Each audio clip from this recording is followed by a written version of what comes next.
Welcome to the Better Outcomes podcast, where we discuss all things leadership, sales, and communication in Australian business. At Better Outcomes Training, we provide world-class training solutions for businesses who want to arm their teams with cutting-edge skills to lead better, sell better, and enjoy more success, purpose, and profit from the work they do. For a full breakdown of all the courses we offer, visit www.better-outcomes.com.au. There's also a link in the description. Now, on to today's podcast. Enjoy. Hello. Welcome, everyone. Another episode. Better Outcomes Training Podcast. Craig, Paul over here, drinking some of his hydrogenated water, getting ready for another big one. Hope you're all well. Paulie, yourself, how are you going? I am absolutely electrifying, my brother. It's been a good day today. I got some steps in. Was a couple of heavy weeks, but we got through it. But yeah, no, it was a good day. Probably not a day that I'll remember throughout the rest of my life, but it was full of life's admin. What can I say? How about yourself, bro? How'd you go? Yeah, another big day. Another big day to start the week. Big long week actually. My week started 14 odd days ago. I'm still going right through, so pumping through the hours. A lot of work on, a lot of weekend work. Yeah. Moment. We shut streets down. We're shutting William Street down in the city at the moment, so we have to do it over the weekend. Can't do it during the week. Yeah. So yeah, a lot of work on, but loving it. Trying to fit in the learning on the side as well, fitting in podcasts, fitting in sales seminars, fitting in attack bike work, all sorts of stuff, mate. Yeah. Older I get, the more time I've got. Yeah, I think that's a thing as well. You know, it's like the more you can incorporate it as sort of business as usual, the more the rest of those good things come through from there, you know? It is. Well, that's actually what we're going to talk about today, believe it or not. We're going to talk along those lines about how to find happiness in what you're doing, how to set up some routines and you know, get yourself sorted and try and keep yourself in some good headspace, some good positive headspace. You are a shining example of loving the work you do. Where you are now, I've heard you say quite a few times that you love doing what you do, training people, helping people, interacting with people. And I think that's something we should all try and aspire to, especially in regards to being happy at work, which a lot of people can't seem to do. So you talk us through that a little bit about the joy that you find in your work. Obviously, it hasn't always been like that in your career. You probably had times where, well, I hope you haven't had the perfect career, but I don't actually. But yeah, there's obviously been rough times throughout your working career and your life that you've come through, and you found yourself at this great spot now. So it's not like you just teleported here and away you go. So talk to us a little bit about that, about finding happiness at work. Big struggles? Yeah, because I think that at firstly, I think it's a phenomenal point. You know, if we think of it as adults, you know, 30% of our adult life is spent working. I'm guessing if you're working full time. So, you know, they say leave your work at work, but we don't do that. You know, if we've had a rough day at work, it normally comes home with us. You know, if we've had a great day at work, that can knock through as well. And that's one of the reasons I really want to be able to get clients to take massive value from the work they do. I'll say this as well, though. I think that there's a lot of aspects that come together to create happiness and joy at the work you do. And I think that the people you work with is a big one. You know, I've worked so many different jobs, from obviously 10 years in the nightclub industry, at times where, you know, working a lot of construction as well, particularly in the early days, selling magazines at fairs and, you know, working, doing a lot of labor-based stuff, a lot of sales-based stuff as well. And I think that the vast majority of work I've done, I've always enjoyed. But I think a large percentage of that came down a lot of the time to the people I worked with. If I was working with good people, then, you know, you can work as hard as you like, but it's how well you get on with different people, I think is a big thing. And then you'd speak fantastically to that with regards to being able to build connection, find common ground with people as well, which is beautiful. So I think the people you work with is very big.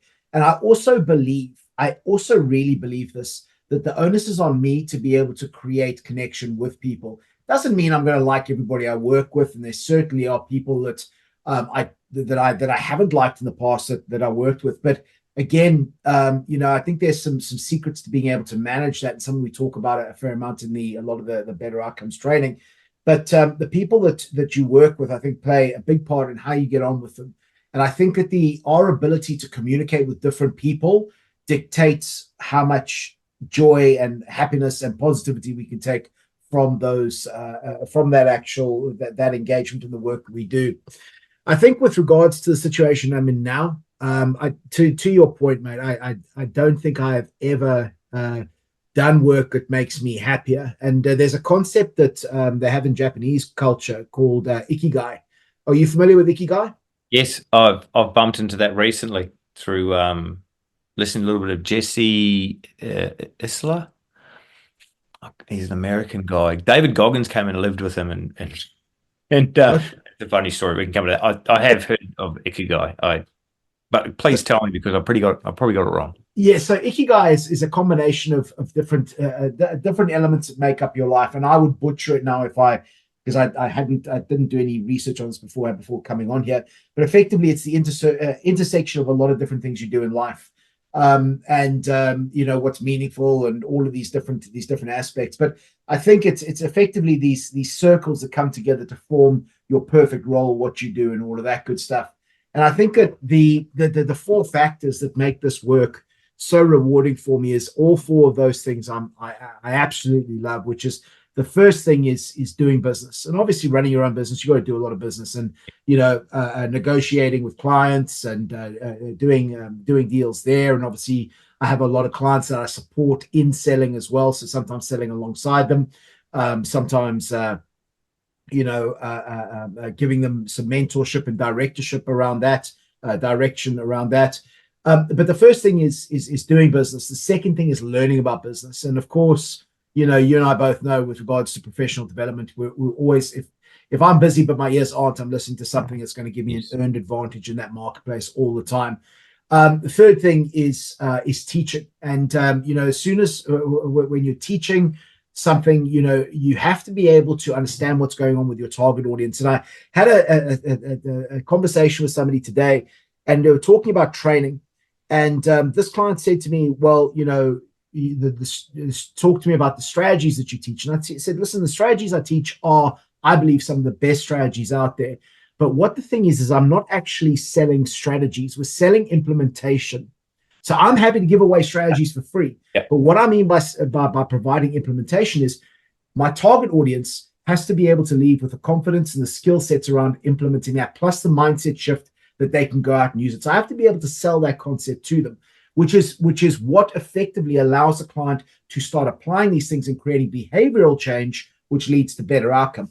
Otherwise, I'm just talking about information exchange. We're just talking about strategies. And if somebody doesn't understand the strategy, they don't see how it fits into their life, or they're not confident with it, they will not use it. And then it becomes a waste of their time.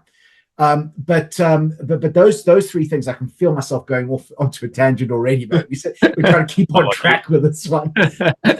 Otherwise, we end up talking about farmers and all of that different stuff. We did that last week. But then the final thing, again, the final component I think comes in there is seeing clients being successful.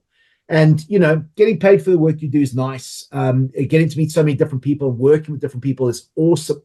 Bumping into people in the street that you've worked with in the past, and, that's awesome.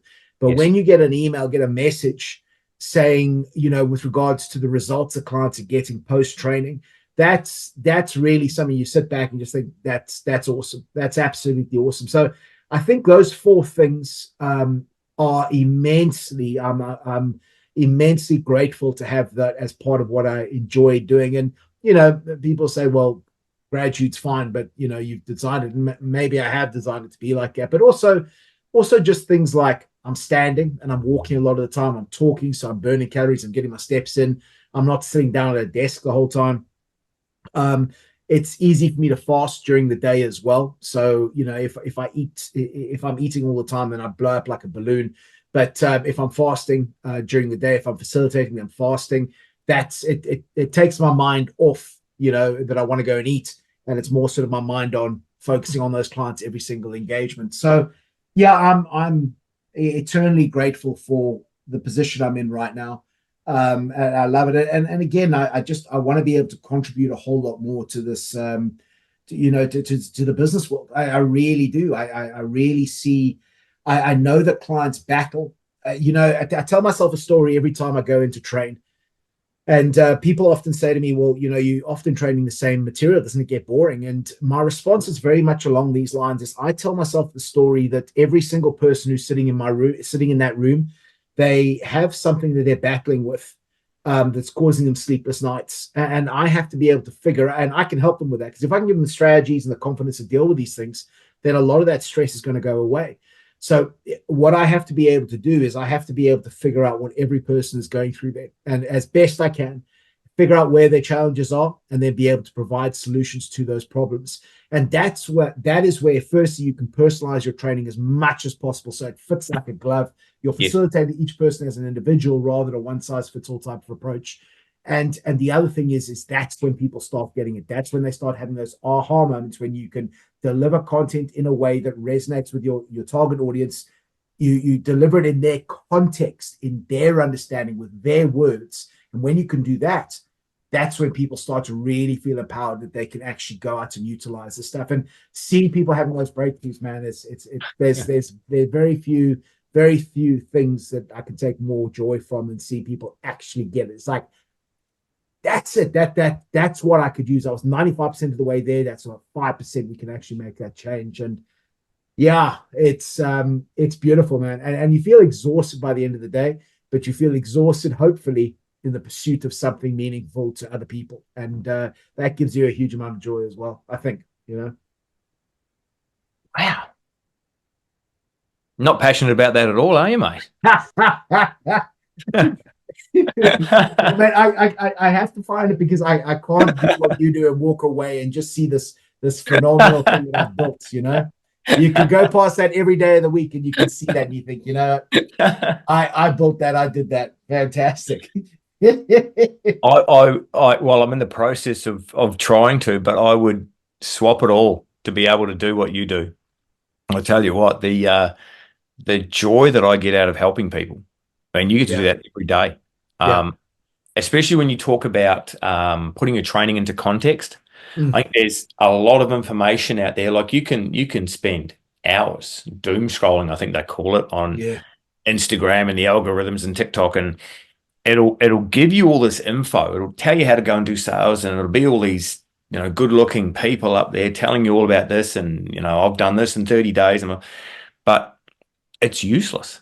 It's absolutely useless until you can put it directly into the context. For me, it's like I relate it. It's like maths for me at school. Like sometimes you'd sit there and you'd be looking at the board and it'd be just these numbers and all this, and it wouldn't make sense. And then all of a sudden you get a good teacher and they'd say, oh, it's like this. Yeah. And it'd just click. And that's what I've seen you do. I know you do that, and watching that happen, you've done it to me. It's just amazing. It's like, oh, now I get it. And then all of a sudden, all the other pieces drop into place, and away you go. So that must be very rewarding. That's something I'm hoping to achieve, work towards. But you did right about the people you work with. I couldn't agree more. I preach to my kids. I preach to a lot of people over the years. You see them come into work, and they're just miserable. Yeah, I feel really sorry for them, and to me, they're there for the wrong reason. Sometimes they'll take a job because it's close to their house or they get more money. It's great money here, but it's really toxic for them, and it's kind of got to be a holistic approach when you look for your perfect role. Like you said, I've worked some horrible jobs with some great people, and I've stayed there just for the people. Yeah. And other times you get a cracking jobs just around the corner. It's like, oh man, I can't stand this place. That just makes me miserable. And then, you take it home, that drags you down. You've got that negativity around you. So 100% it works. It's a part, I believe, especially when I always say, like what you say, you spend so much of your time at work, and consumed by work that I reckon you've got to not only love your work, but you've got to like the people you work with. Yeah. So that's a really big part of it, eh? Very big part. What would you say to somebody who's listening to this at the moment? Because I've got some thoughts on this, but people who reckon that they are working in a toxic type of environment, What would you say to somebody who's battling with that at the moment? They might be saying, well, I don't work in my ideal job, but I got bills I got to pay. And I'm, they're in a position where they feel that they're in a toxic situation. What would and that word toxic is consistently used, very often used. But with that said, because I very often hear people talk about toxic environments that they're working in, but then again, with more than 10,000 people that I've trained, there's only 4 people I would never work with again. So, Wow. so either toxic people don't come to training, Yeah. or or effectively people just have conflict because they have different values and beliefs about everything in life, Yes. including communication. But let's say that effectively you're in that situation. So you have to work because we all got bills to pay. Yes. You feel you're in a toxic environment right now. What would your guidance be to people? I've been in a situation a couple of times. Recently, just after COVID, I've spoken about it before. I worked in hospitals during COVID. Was very lucky. Worked in hospitals, upgrading wards, putting in new wards, airtight rooms, sealed doors, a lot of maintenance work, you name it, I did it. And the people in there are wonderful. But after a couple of years in there, I started to really see how toxic it was. And it was a mixture of policies and procedures and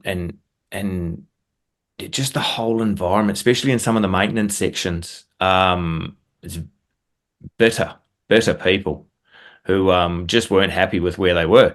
And that doesn't suit me at all. I need to be happy at work. I need to enjoy what I do. I need to enjoy the people I'm working with. And like you said, I have bills to pay. Everyone's got people to support and dreams to fulfill. And I just had to put a line in the sand. Like, I'm done. Talked it over with my wife. I'm done. I'm out of here. It's good money, but I'm done. Yeah.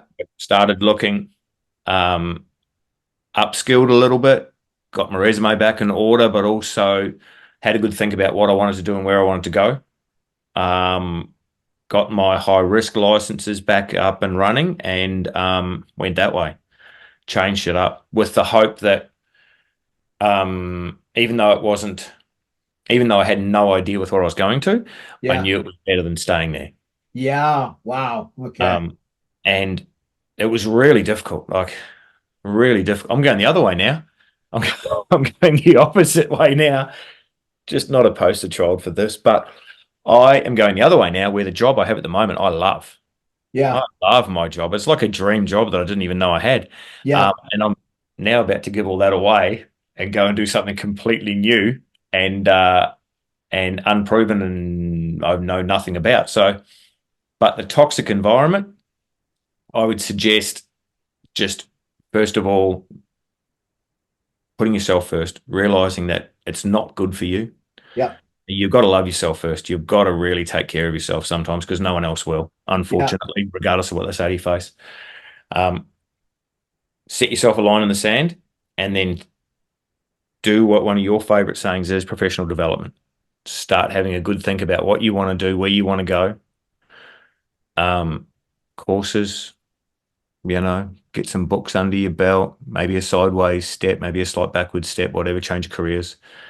I think it's better, especially for your mental health. It plays a massive part in things. Yeah. We've talked about it, how negativity can keep dragging you down. Yeah. Misery loves company, that kind of thing. Yeah. And getting out of those environments, something we should put a lot more emphasis on, I believe.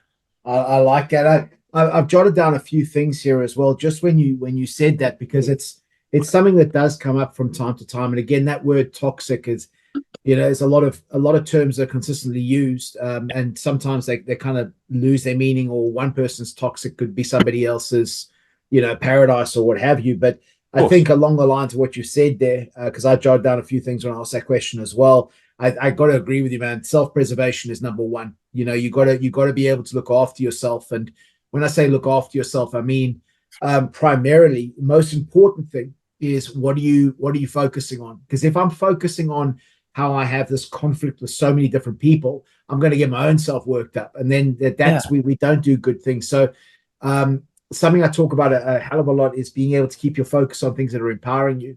So if I'm in a situation where I'm working in if I'm calling it a toxic environment, if I'm able to get away with using earphones, you know what I'm doing? I'm listening to an audiobook or positive music that jars me up.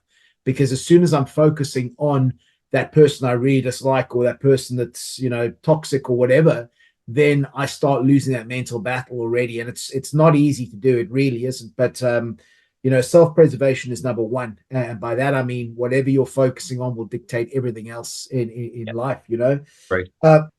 Second thing was really to be able to be a better communicator, because I believe that how we communicate with ourselves and with other people very often dictate the outcomes that we'll get. If I'm able to communicate well with myself and ask myself more positive, empowering questions, then very often I find better outcomes or better results. And also, here's the other thing. I think that people have conflict because they have different communication styles. You have somebody who is, let's say, very people focused, like maybe let's go stereotypical here. And let's say somebody who works in HR, they are very often, if I'm being a pure stereotypical here, they might be very engaging and warm and, ask you about your weekend and stuff like that. Now, if they interact with somebody, again, who's very technically minded, and again, I'm going for a stereotype here, somebody who is very direct and to the point, very often you can find these two people communicate with each other and don't like each other because the technical person's very to the point, which can be interpreted as being negative or aggressive.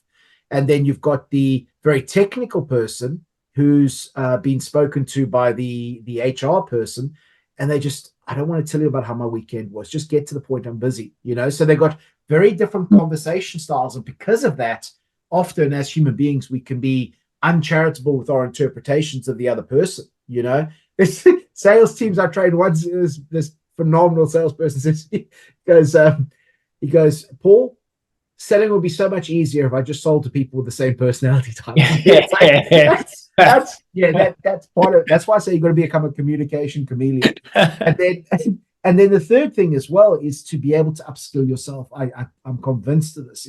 Absolutely. The more you upskill yourself, and if you even have 10 minutes during your break, just 10 minutes during your break, you're listening to an audiobook or you're reading a book or something like that, or anytime you're busy but your ears aren't, I'm listening to audio. If you're watching YouTube or something like that, something to upskill you, because the more value you can bring to a provider, to a company, the more you're going to be able to dictate terms. And I think those things are crucial, because if the more value we can add, the more we can negotiate on what we're after there.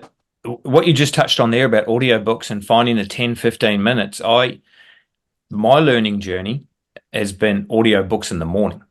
Yeah. It's only time, well, not the only time, but one of the best times for me. Get up, house is quiet. I purposely get up an extra 15-20 minutes earlier than my normal routines last year, and just dedicate that to 15-20 minutes of an audiobook every morning. I'm also lucky I get to drive couple of trucks into the city and drive trucks around, vehicles around. So anytime I do that, bang, the podcast goes on, or an audio book or whatever Beautiful. I'm consuming at that time. And just to keep it ticking over. Like you say, going back to books as well is crazy. Yeah. Crazy. I'm back on Chris Voss at the moment, and the stuff that I am pulling out of that, this is about the third time I've gone back to that book. It's amazing. Do you know why? I think it's because I'm in a different. I've moved on from where I was, and I've learned more stuff along the way. And now where I am now is different from when I listened to it the first time. So more stuff is relevant for me. Different stuff is relevant for me, and it just resonates all of a sudden. Oh my God, that's all.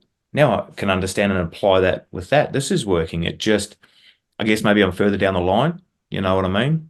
Yeah, your context has shifted. So now something like mirroring is, mirroring, where we talk about building rapport, and if you see two people in rapport, they are mirroring each other's physiology, so their physical behavior is very similar, and that's often used in a communications way, in a communications technique, to be able to build that rapport. But that at one stage was that was like a revelation to you. And it was like, and Yes. now it's just like common knowledge. So you've Knowledge, got yep. that, and now you build on top of that.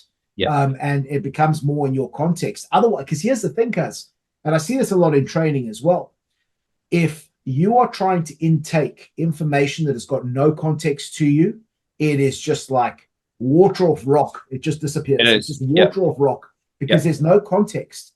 So I tell you, with training and lecturing and stuff like that, very often you have people who are using big words. Sometimes it's to try and look like they know what they're talking about. Sometimes it's because they are very technically inclined, and they're talking their language up there. But people just check out because you're making me think about what the hell do you mean? It's difficult, That happens to me quite often. It happens in audiobooks. It happens in some seminars that I'm watching, even podcasts where the language being used is beyond me and I can't follow it. And I have to keep stopping and rewinding and trying to process it. And sometimes very unnecessary, I think.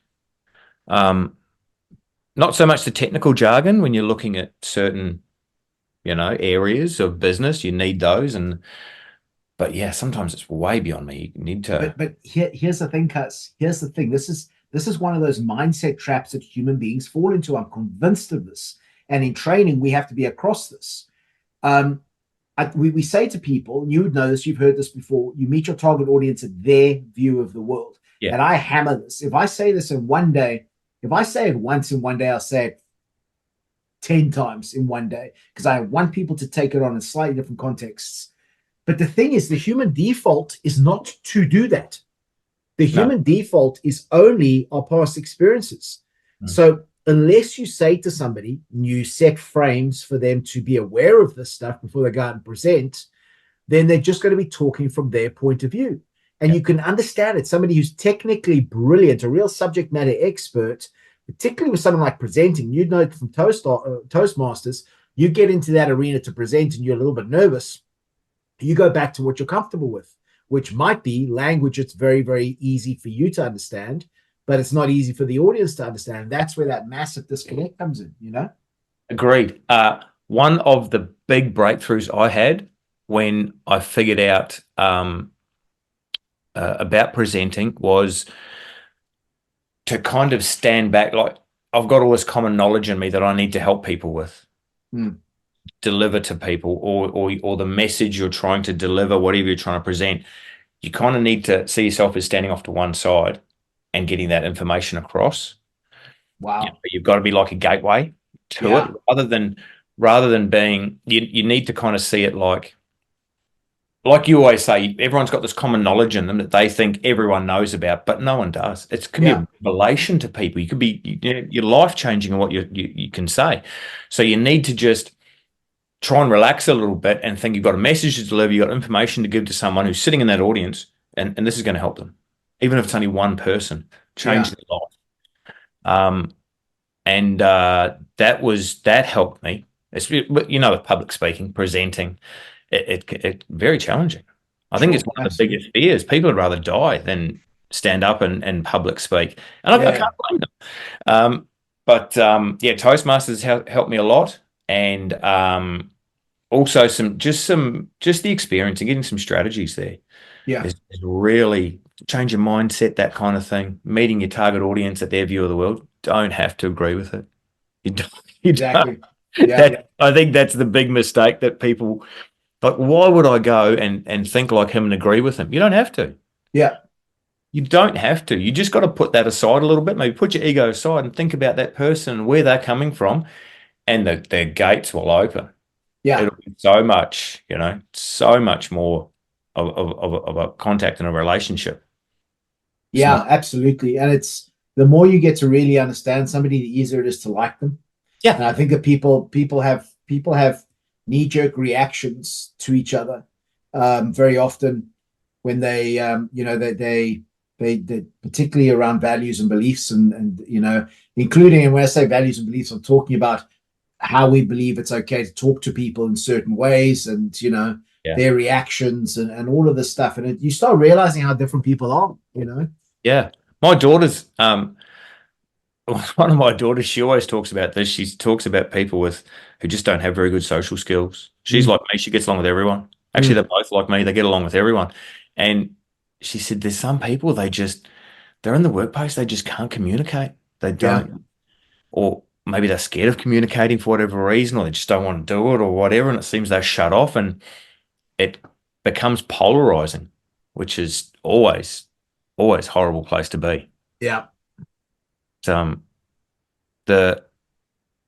life-changing bit of what you said earlier about when you're presenting and how you can get across that message and change people's lives. That's what I think is the real goal for me, where I'm aiming for, just to help people with whatever. Yeah, listen, I think that you have that natural ability to have that engagement with people. And I think, seeing you building rapport with people straight off the bat, I think is it's, as you have your areas of expertise as well, I think that you have that ability to connect with people. I don't think you're as far off as what you think you are. But it's getting out and just getting those reps in, getting out and getting those reps in. And it's interesting because you start seeing, the fascinating thing is you start seeing the same problems coming up again and again and again and again.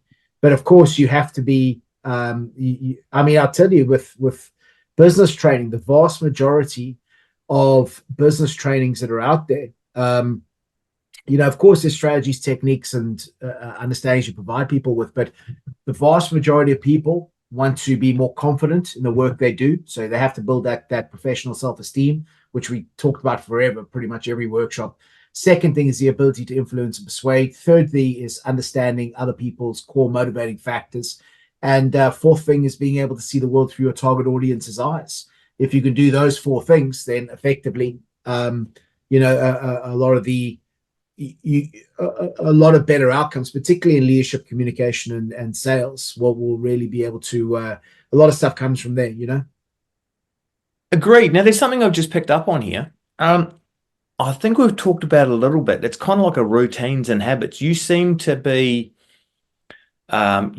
have like business as usual, like standard operating procedures. I know I do. Kind of like get my house in order before I go and tell other people what to do.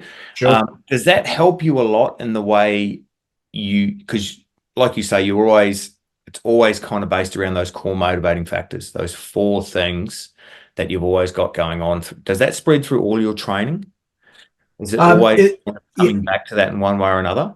Yeah, some of the trainings will be more heavy in one particular area than others. But I would say that to some degree, probably 95% of the time, those four would be relevant.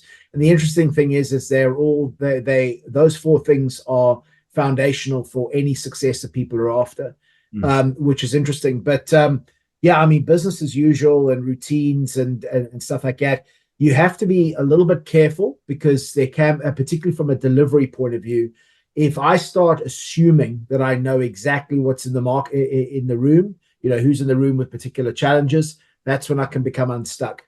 Of course. Yes. But it's always there, and I try to go in and always put the client first with regards to what's this client dealing with, what's going on. Because you think about it, and I ask everybody what they want to take away on a one-to-one basis, and I'll ask them. And very often the interesting thing is they might give you a number of different answers, but often the things that they want solved are a symptom of something deeper. And an example of this is like they want to be able to influence and persuade somebody when they're presenting. Well, okay, the foundation of that is I need to keep you in a confident, positively empowered mental and emotional state. So that's where confidence would be a big thing. But the interesting aspect with regards to that is I'm aware of those things come up very often. But then there's maybe there's a core 4, then there's maybe another 15 that will be on top of that as well. But as soon as I assume exactly what's going to be in the room, that's where I make that mistake. So it has to be individual, what's going on with this person. I have to figure out, listening to their words, understanding their view of the world, even looking for those little physiological reactions, as to when I get it right. Because sometimes, this, I tell you this, cuz, and I don't think I've spoken about this before. There's something so beautiful when you're talking to people and you ask them, what they want to take away. and they'll say, "Oh, I want to be able to influence up." It's like, okay.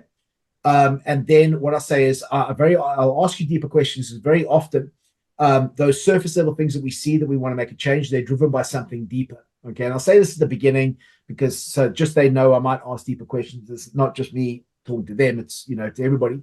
And one of the most beautiful things is when people you ask those deeper questions and you uncover things and you support them to uncover them. So a lot of the time they discover the deeper driving force rather than you disclosing it. So discovery is more powerful than disclosure. Yep. And the craziest thing is like you can ask 2 or 3 questions and it's like, okay, so you want to be able to do X, Y, and Z. And does that resonate with you? Yes, that's it. It's like bang. There's almost like a warm feeling in your gut that you get when you're right on point there. It's like fantastic. I got you 100%. I'll bring through some great stuff for you on that. But when you can really nail it, it's like, and then the more you practice this, the more you can start picking these things up. But as soon as they feel that you've uncovered it, then there's this beautiful feeling of connection there that you have. And then you got that client open for the day, the client open and very keen to learn, which is really all I can ask for. It really is somebody who's open to learning. The worst is when we have people who come and say, "Oh, I've been in this role for 22 years and I'm just here because I've been told to be here." Or I'm just here to brush up on skills. It's like, listen, give me a target. Your time is valuable. Let me help me to help you, to quote Jerry Maguire. That's right. I was actually thinking while you were talking there that what you were saying is very much similar to the discovery process we go through in sales to find out what exactly the client's after. Absolutely. Those targeted questions.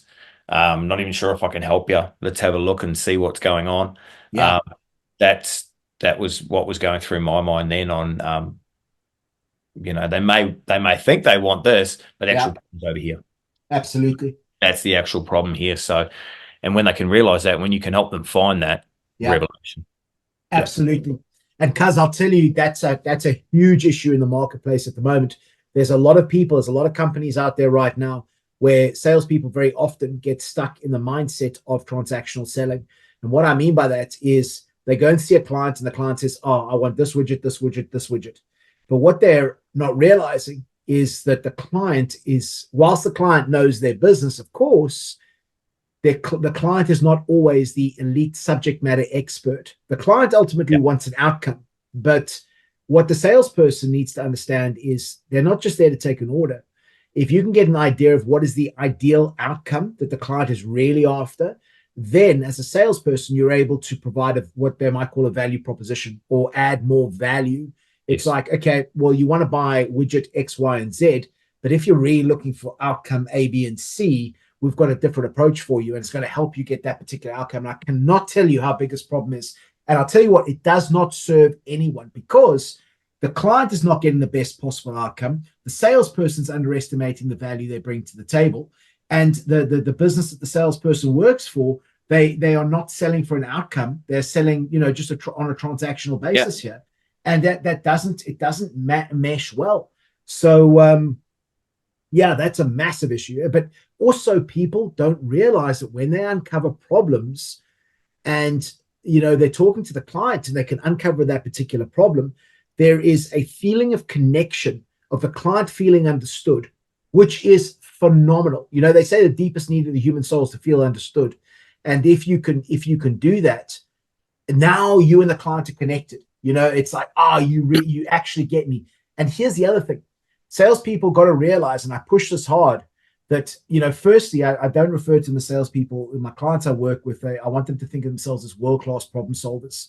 But as soon as you're able to detect and uncover those potential problems that people have, that's when you form that connection with your audience. And it's like, you really get me. It's like, now you've won hearts and minds. Now it's not just a transaction.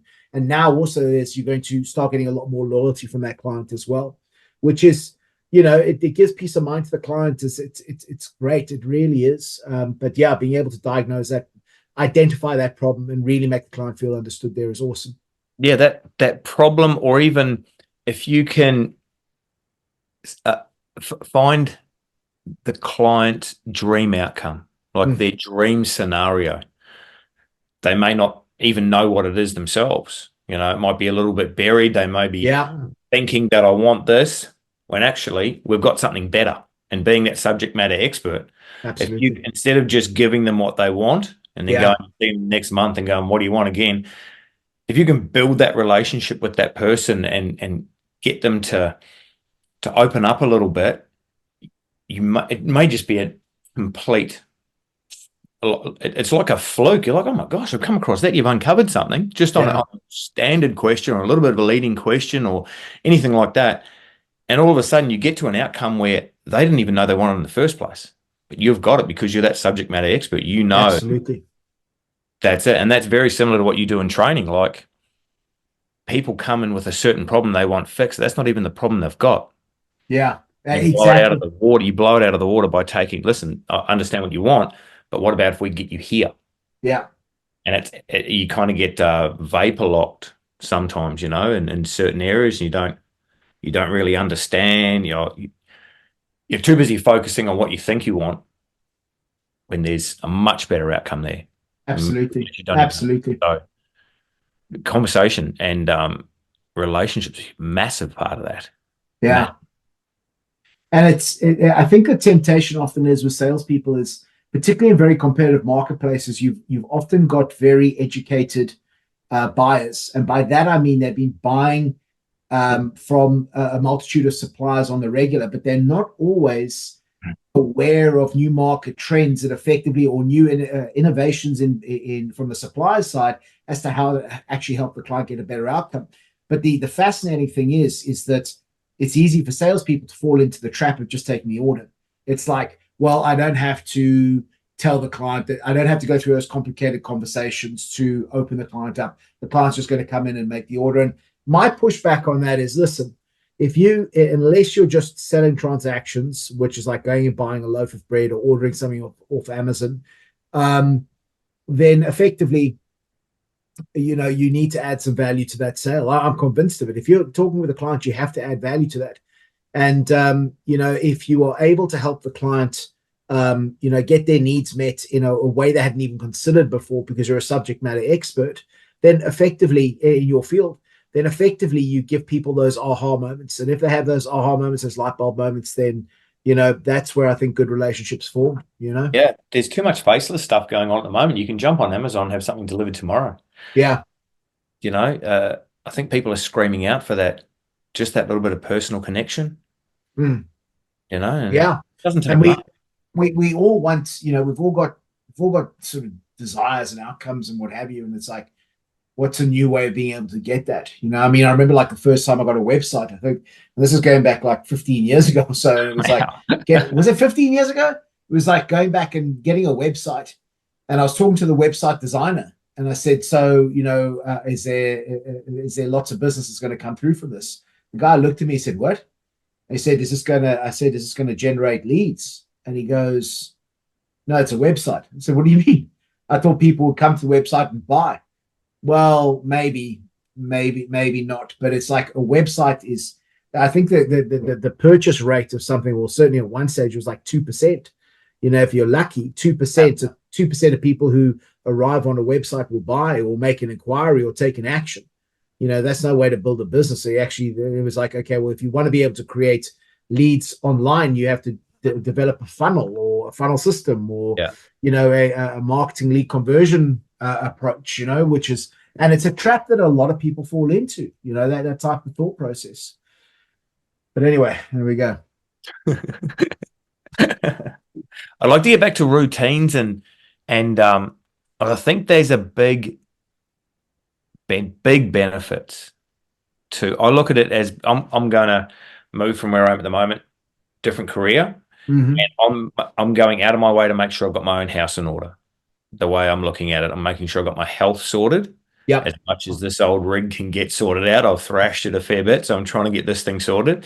I think another big one is maybe financial as well. You've got to be in a position where you may not own everything. Everyone's got debts, everyone's got bills, but you've got to be in a position where you're reasonably happy with how you're traveling financially and mentally as well. Mentally is a big one. Ensure that you can like you said, oh, I got the There's balloon those balloons again, yeah. every week.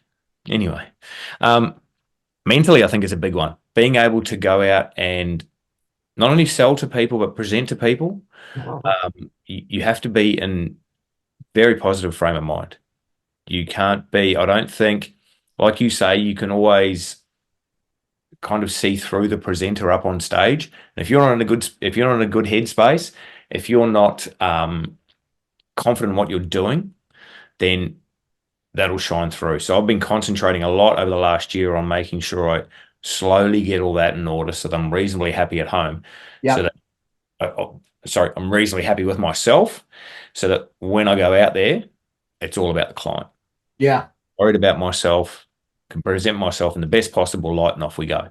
So is that something that you look at as well? You try and make your days, the mundane things, I think, making them as routine as possible so you don't have to worry about that, so your brain can go somewhere else. Is that something that you try and incorporate into your day, or?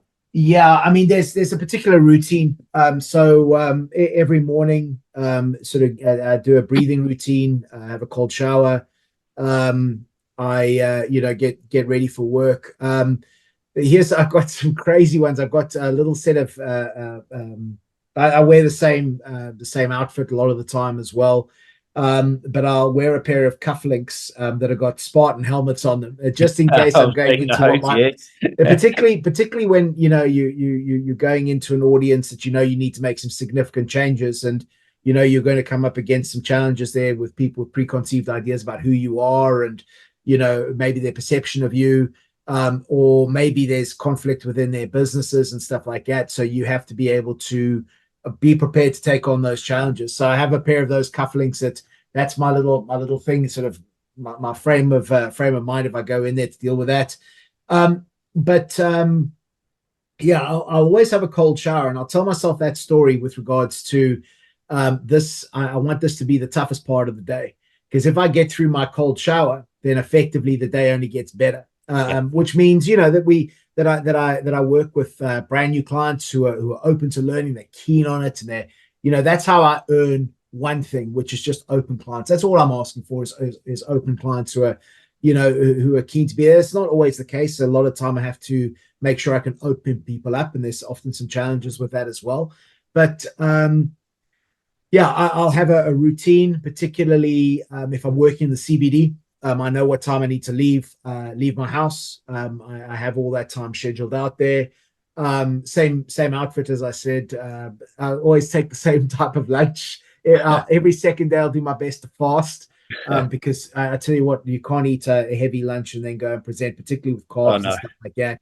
Particularly because the clients go out, and this is the thing, and because it was like I was a skinny man before I started facilitating, because every one of these beautiful clients I go to that I work with, they always cater for lunch, and you have the clients who say, the attendees, "Well, Paul, you should come here more often, we get great lunch," but right. It's they always cater so beautifully, and I just there's a lot of the pastries and stuff like that, and I can't, because it's like the attendees come back after work, after lunch with sort of a little bit of a lot of carbs, and it's like you get to sort of that 2 p.m. and people are starting to sort of fall into that carb coma, so you can't have it.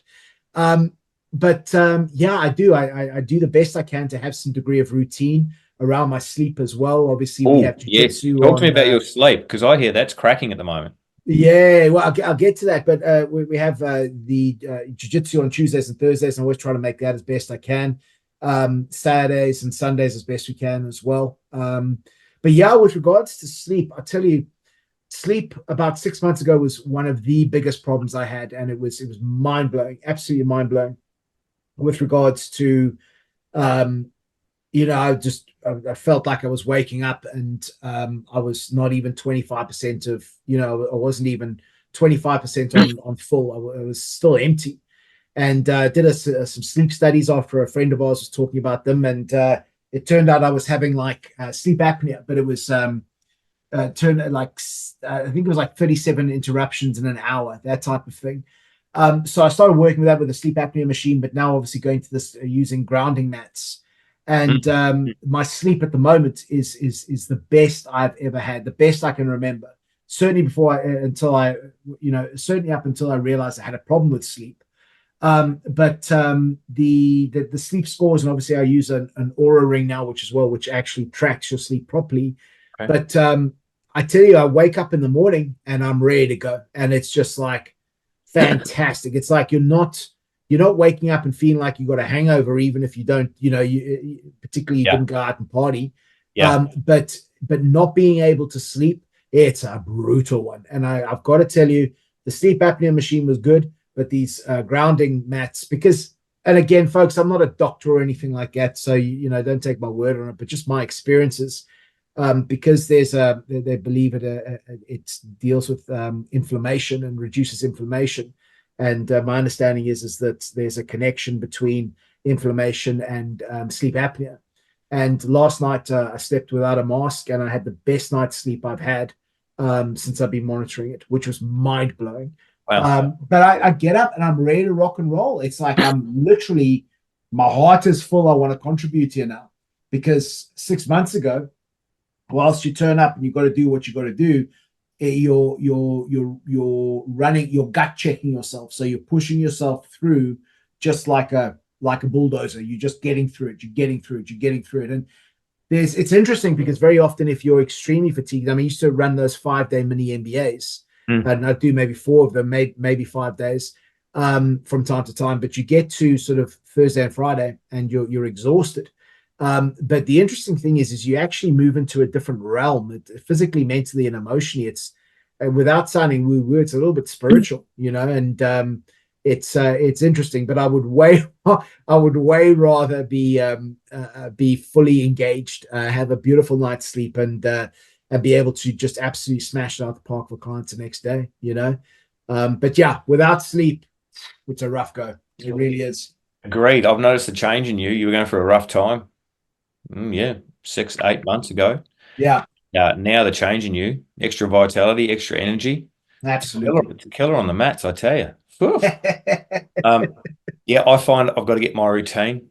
I've got to thrash myself in the mornings. I feel better after I've thrashed myself. Cold shower, half an hour on the assault bike, quick weight session. I need to, it kind of sedates me as well. Yeah. It just levels me out. I feel if I don't get it in, I'm all over the place. If my routine, I can deal without it. I'm not one of those people who if I wake up late and I can't have my coffee, I'm all out of sorts for the day. Yeah. But I just feel more settled, especially after working out in the morning. A lot more relaxed, a lot more focused. Kind of quietens all the noise, so to speak. Yeah. And then the same thing at night, trying to fit that learning in the morning as well when I'm nice and fresh. And at night as well, get a little bit of time after dinner and try and go for a walk. Just walk 20 minutes, half an hour. And just a little bit more learning in, or if I've had a rough day, just put some music on and just go for a bit of a walk. But I think there's a lot to be gained from routines, that especially on the mundane days, like you said at the start. It won't be one of those days that you remember. Yeah. Being able to just get up, go through that stuff, it kind of activates me.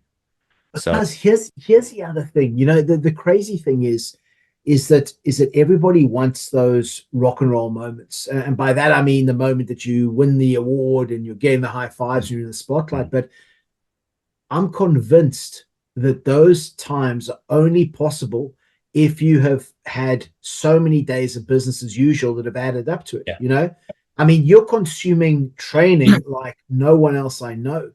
But it's business as usual. If you get an hour of learning in a day, you're already ahead of the vast majority of people in business, because maybe they've got 25 years worth of experience, but if they haven't learned anything outside of their role, then 25 years of 1 year. So it's 1 year repeated 25 years. They've gone the same 25 years in that one learning. They haven't learned outside of their equations there. But I'm convinced that if you have that discipline, you're doing these things, it's business as usual. There's no glitz and glamour every single day. But then once when you get to those results, you've built all of these things up, all the strong foundation up over very simplistic business as usual type of approaches. Then at the end, that's where you get recognized. But you get recognized, it's for a short amount of time, and it's okay. What's the next challenge I want to take on? Where else am I going? That's exactly right. I am falling in love with the process. I just really am. I think that's what's driving me as well, because I want the better outcome for everyone else. Couldn't care less about what happens to me. I know where I'm going. I'm going this way, but I want help everyone else along the way, because I'm enjoying this process so much. The learning, the helping people along the way, the delivering of the content, and everything is just becoming such a joy. It's a privilege to watch your journey, man. It really, really is. It's a privilege to watch it, and you're so right. And I think Zig Ziglar once said that if you can have anything you want in this life as long as you help enough people get what they want. Yeah, I think that's a true statement. It honestly is. It is getting to where I am. It's you just got to keep going. Just get up the process and go. Guys, talk to me about this, mate. Talk to me about, and going back to, one of the solutions we spoke about a little bit earlier with regards to people who found themselves in toxic workplace environments. And you and I both said, upskill yourself so you have more options. Okay. Even if that's just free content you can get on YouTube. Here's my question, or something like this podcast. Here's my question to you. What impact does ongoing professional or personal development have on happiness and mental state? What is your experience? It's like no other. I switched it off for 20 odd years as a carpenter, because, carpenters, we know everything. We don't have to learn. When I started reading and you started me off on a couple of books and off I went, it just opened up my mind to not only the learning, but the possibilities, the outcomes, where I could go, what I could be, kind of, how fear, what do they say? It's a mile wide and an inch deep. Yeah. You just walk at it. I've always been someone who tries to do things. I just go and do it. Don't think about it too much. Just go and get into it. But I was very hemmed in by my own, I guess, insecurities on what I didn't know. Didn't want to know much about that. Now I've changed my way of thinking. I'm going after the stuff that scares me. Yeah. I'm not going to go and kiss a snake or I might jump out of a plane, but I'm really going out. I'm learning French now. So they always beat us. They sound funny, so I'm learning French. Every time there's something that I don't want to do, that's what I'm going after. And the learning is massive. That, like you said, it blows me away that even though I haven't got much experience, well, hang on, let me rephrase that. Yeah. The amount of learning I've done around sales and business communications, presenting, is huge compared to people who have been in the industry and doing that their whole lives. Now, that blows me away, because the content's out there. It's nearly all free. Yeah. Audio books, well, you got to pay for audio books, but I guess if you use them, they're tax deductible. So you can, the amount of content you can consume and open up your eyes and learning is amazing nowadays. You just have to chase it down years ago, but now it just comes to you. It falls out of the sky at you. So that growth mindset, that learning mindset, once you get locked into that and get rid of your ego, I don't know everything. Let's go and find some stuff. It's been life-changing for me. Mind-blowing. It's quite a realization that, if something's learnable, you can effectively go out and learn it. If you've got that mindset that if you're open to learning. And I think a lot of people, they won't be open to learning because they don't believe they have the ability to learn. And I know there's a lot of leaders that are listening to this potentially who have this problem with regards to change management, because change management comes up a lot of the time. And they might have resistors there, people who are resisting the change. And one of the reasons they'd be resisting is because they don't believe they can make change. So people very often don't believe they have that own confidence.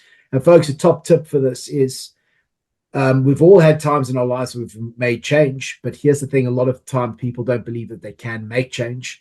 So what is a beautiful technique for that? Ask them to tell you about a time where they have made change before. you know. So it like learning to drive or learn to tie their shoelaces or something like that. They can give themselves that own proof that they are able to learn to make that change.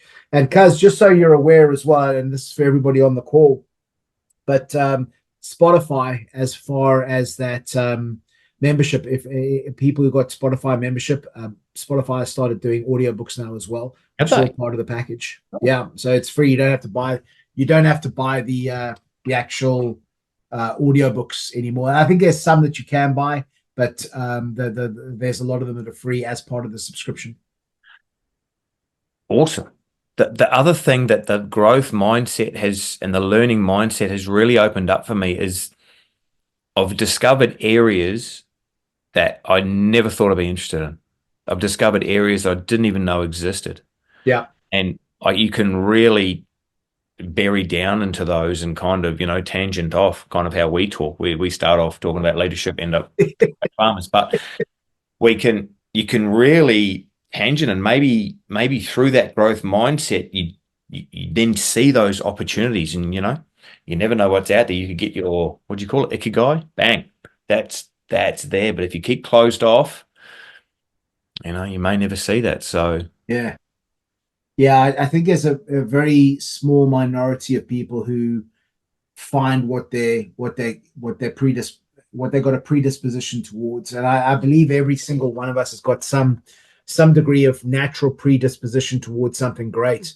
The fact of the matter is that I think this comfort zone kills that a lot of the time, because we stay in what we're not overly happy with, but we're happy enough not to push those boundaries, which is it's a crazy concept. But I think that there's something very beautiful about seeing somebody, and we have these guys at jiu-jitsu, because jiu-jitsu is one of these areas, but people who love what they do so much, and it's so beautiful to see somebody lose them. And I go back to that Eminem song, "Lose Yourself," but when they lose themselves in the moment of what they do, and there's just pure joy that comes from that. It's just that's such a beautiful thing to observe. Somebody entering into that flow state. It really is. I saw a lady doing some writing at the coffee shop the other day, and she'd lost herself in the moment, and it was so beautiful to observe. It's just like fully aligned, and she's not thinking about anything else, just what's she writing. She's so aligned, she's so in the moment, and I think there's a great piece that comes from that. And yeah, that's again, there's so many different areas to try out, and so many different things to try and experience. And even if you can't go out and do it, read about somebody who has, or listen to an audiobook about somebody who has, you can start planting seeds, and then opportunities start to open up, Some books can be very empowering as well. I took a lot away from books of people who'd gone and done it, come from the bottom and gone through and found themselves. And it shows you that maybe, like you said, people out there not finding themselves, maybe they don't want to do a certain thing, or they're very comfortable, but maybe also they're hemmed back by the fact that they're worried about what people think of them. Absolutely. They only think of me as a carpenter. How could I possibly go and do sales or things like that? Yeah. Well, if you can break free from those boundaries, from those what you've been shoehorned into in your own mind, possibilities are endless. Absolutely. You've only got, and like you say before, you got to be happy with yourself. How can you go through your life wondering, why am I staying in this job when I really want to go and do that? There's got to be a way.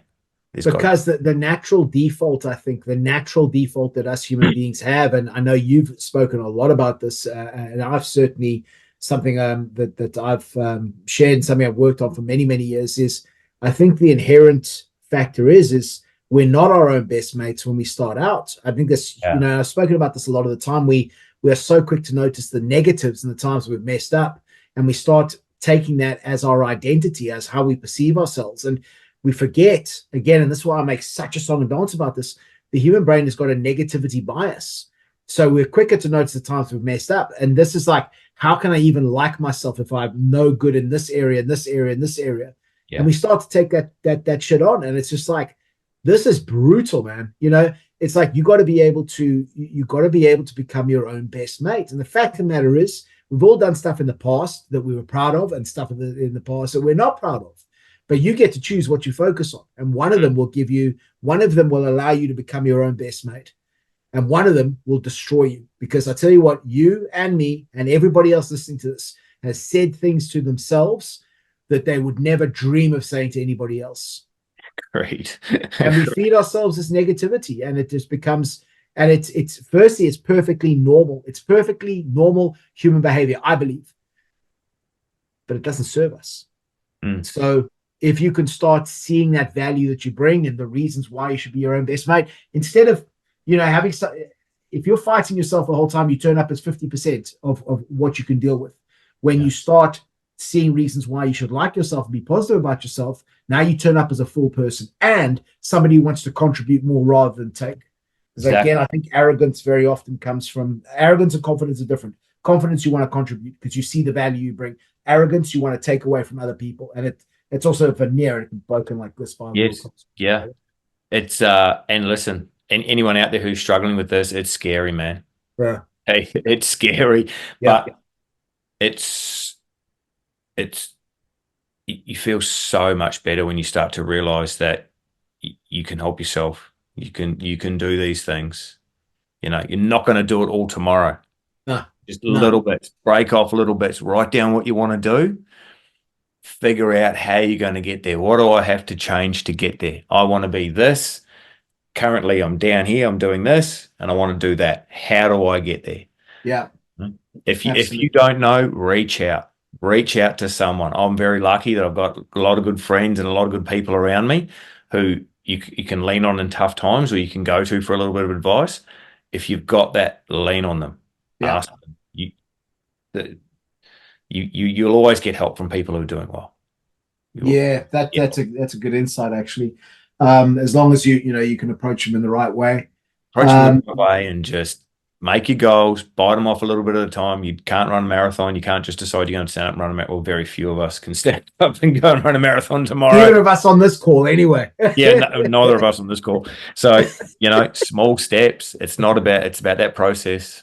Just set a goal in mind. And even if you don't get to that goal, you've progressed so far down the road. And the opportunities have all opened up, and you might see something else that catches your eye and off you go. So, listen, this has been pretty good. Any other takeaways you want to drop to some people before we go about happiness at work and processes and anything? I think we've covered off a lot of good stuff, man. I hope, and folks, I really hope this stuff serves you, and because I'm sure you're on board with this as well. But we know you've got a lot of other distractions, a lot of other things you could be focusing on, but you're listening to us here, and maybe you've developed a little bit of a stronger Kiwi or South African accent as well. But we appreciate you being on here. And if there's any topics you'd like us to talk about in the future, feel free to reach out to us. Either on LinkedIn's probably the best place, or you can send an email from the website. Yeah.